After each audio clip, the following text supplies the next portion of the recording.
Guys, welcome to HardReset.Info channel.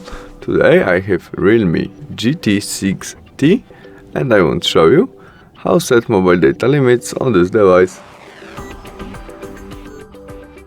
Open Settings application where we choose our mobile network.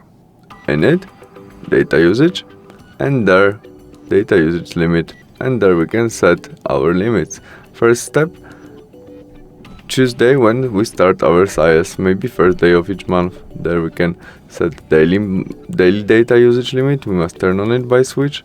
Then we must enter number, how many megabytes or gigabytes we want in our daily limit. Maybe we set daily limit for 1 gigabytes, and there we can set what happen when we use it. We only get alert, and our data turn off. After you set all, press done, and the same with monthly data usage limit. Turn on it. There we can set it, maybe 10 gigabytes we set.